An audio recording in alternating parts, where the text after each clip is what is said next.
에스겔 33장. 여호와의 말씀이 내게 임하여 이르시되 인자야 너는 내 민족에게 말하여 이르라. 가령 내가 칼을 한 땅에 임하게 한다 하자.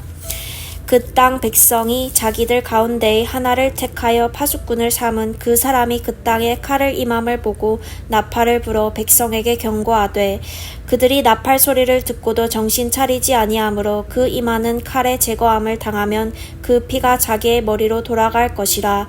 그가 경고를 받았던들 자기 생명을 보존하였을 것이나 나팔 소리를 듣고도 경고를 받지 아니하였으니 그 피가 자기에게로 돌아가리라.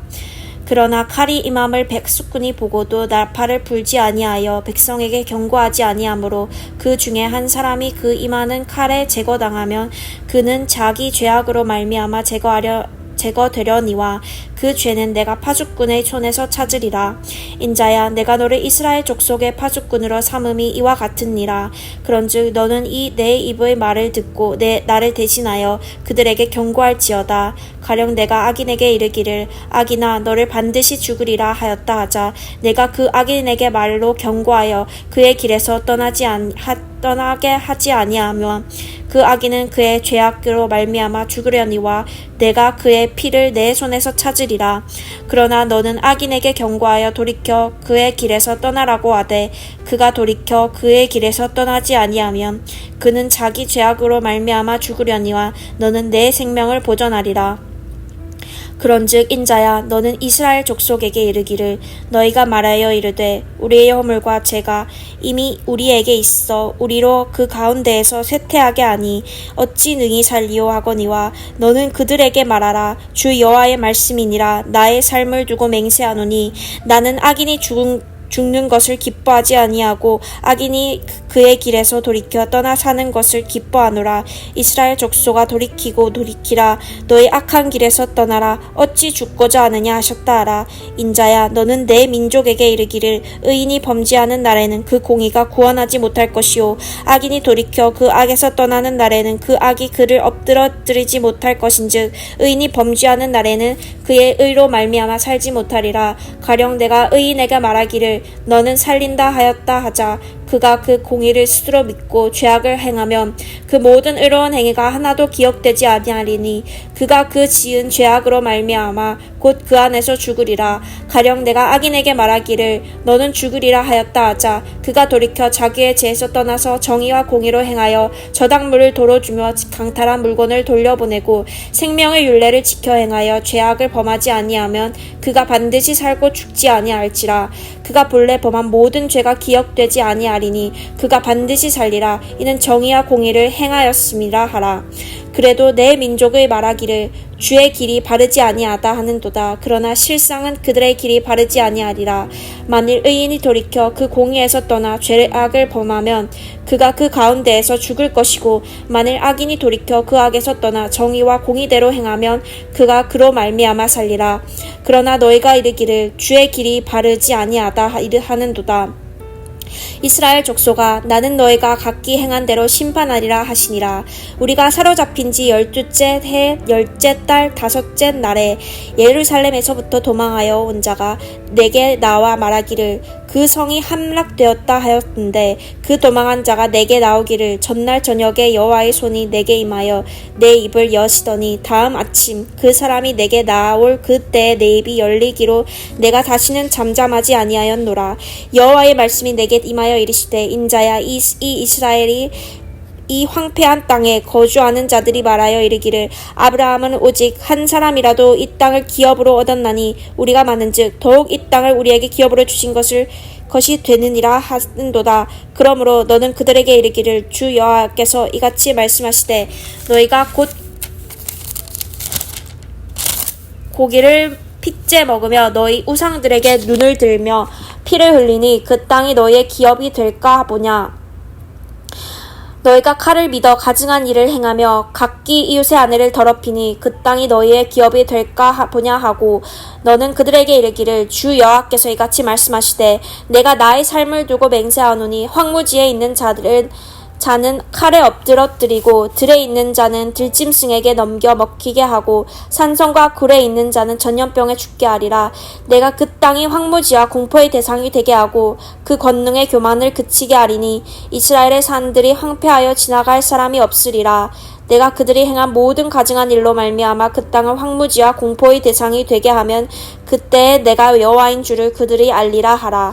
인자야, 내 민족이 담 곁에서와 내 문에서 너에 대해서 말하여 각각 그 형제와 더불어 말하여 이르기를 자 가서 여호와께로부터 무슨 말씀이 나오는가 들어보자 하고 백성이 모이는 것 같이 내게 나아오며 내 백성처럼 내 앞에 앉아서 내 말을 들으나 그대로 행하지 아니하니 이는 그 입으로는 사랑을 나타내어도 마음으로는 이익을 따름이라.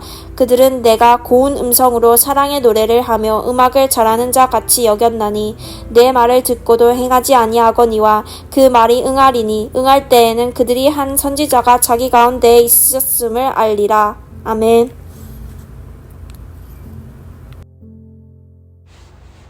오늘 우리가 읽은 에스겔 33장 말씀은 생명과 죽음에 이르는 길에 대해서 다루고 있는 중요한 본문입니다. 생명과 죽음은 인간 실존에 있어 매우 중요한 문제이죠. 사실 생명과 죽음, 인간의 삶에 떠날 수 없는 중요한 이슈입니다. 그러나 이 문제의 열쇠는 생명의 주관자이신 하나님께 있음을 우리 크리스천들은 믿습니다.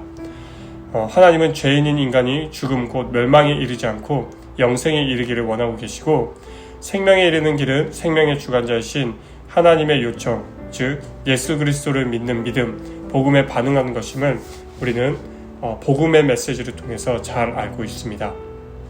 오늘 본문은 유다와 열방에 대한 심판 선언에서 유다의 회복으로 가는 전환점을 이루는 두 가지 부분으로 크게 나눌 수가 있는데요. 1절에서 20절 파수꾼의 사명과 또 그 결과를 다루고 있는 본문입니다. 이 단락은 생명과 죽음을 경고하는 파수꾼과 생명과 죽음에 이르는 길에 대한 선포로 구분되어 있고요. 두 번째로 21절부터 33절 예루살렘 패망 후 공동체에 대한 경고입니다. 이 본문에서 자서전적 복으로 통한 서문과 예루살렘 멸망 후 두 공동체에 대한 경고로 오늘 말씀은 기록되고 있습니다. 오늘 말씀을 통해서 우리는 크게 두 가지 정도의 교훈을 깨달을 수가 있는데요. 첫째는 오늘날 악한 세대의 파수꾼들은 바로 우리 크리스천이라는 것입니다. 하나님의 자녀, 바로 건강한 교회 성도라는 것이죠.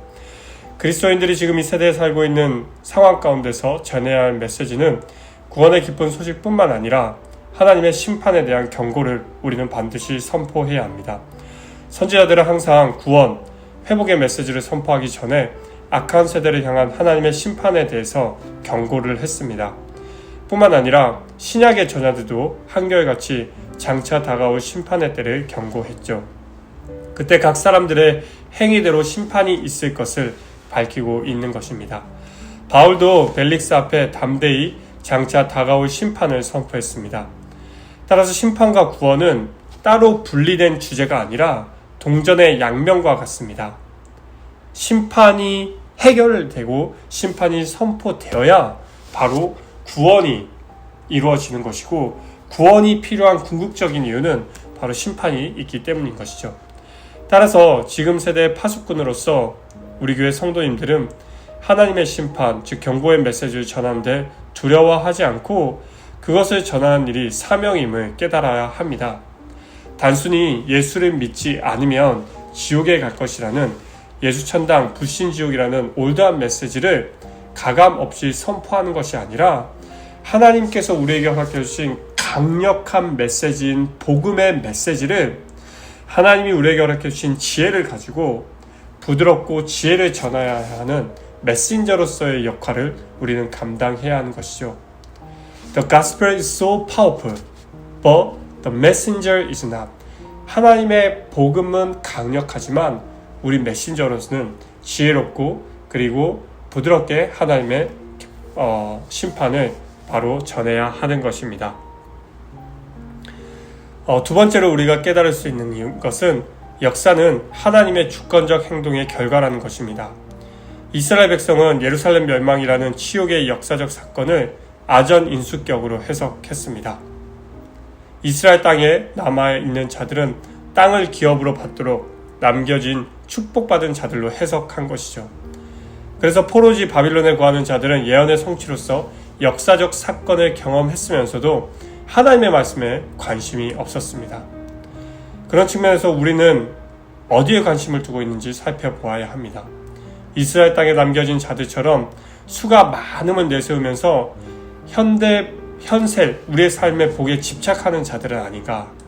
바빌론 땅에 거하는 자들처럼 하나님의 경고의 메시지와 가르침을 교양 강좌로만 인식하고 욕망에 사로잡혀 살고 있지는 않은가? 법과 질서를 파괴하면서 얻은 것을 하나님의 축복이라고 자랑하고 있지는 않은가? 하나님은 겸손히 주님의 말씀에 따라 행하는 자를 원하고 계심을 우리는 늘 명심하며 내 관심이 어디에 있는가? 하나님의 말씀과 하나님의 율법과 그 율법을 지키는 데 내 관심을 가지고 있는가? 아니면 세상이 우리에게 제공하는 성공과 명예와 물질에 관심이 있는가? 우리의 삶을 면밀히 살펴보고 돌아봐야 할 줄 믿습니다. 사랑하는 성도 여러분, 오늘 말씀을 통하여서 우리에게 주어진 심판을 전해야 하는 파수꾼의 신분을, 정체성을 잊지 마시고 더불어서 하나님이 우리의 삶의 주권자이심을 기억하며 우리의 관심이 어디에 있는가를 다시 한번 점검하시는 귀한 하루가 되길 주님의 이름으로 축원합니다. 함께 기도하시겠습니다. 하나님, 오늘 말씀을 통하여서 우리의 삶을 다시 한번 돌아봅니다. 하나님이 우리에게 크리스천으로 부르신 것은 복음을 전해야 하는 강력한 사명을 허락해 주셨기 때문입니다. 그 복음이 단순히 구원의 장밋빛 결과를 예언하고 선포하는 것뿐만 아니라 죄를 혐오하시고 싫어하시는 그 하나님의 놀라운 거룩을 우리가 선포해야 함을 기억하며 세상을 향해 심판을 선포하고 또 전하는 일에 게을리하지 않도록 하나님 도와주십시오. 더불어서 하나님이 우리의 삶의 주권자이심을 인정하며 우리가 어디에 관심을 두고 있는가를 늘 기억하고 하나님의 관심이 있는 곳에 우리의 관심을 두고 하나님의 마음이 있는 곳에 우리의 마음을 두고 하나님의 손길과 발걸음이 향하는 곳에 우리의 손길과 발걸음을 두는 참된 크리스천으로서의 삶을 살아갈 수 있도록 하나님 도와주십시오.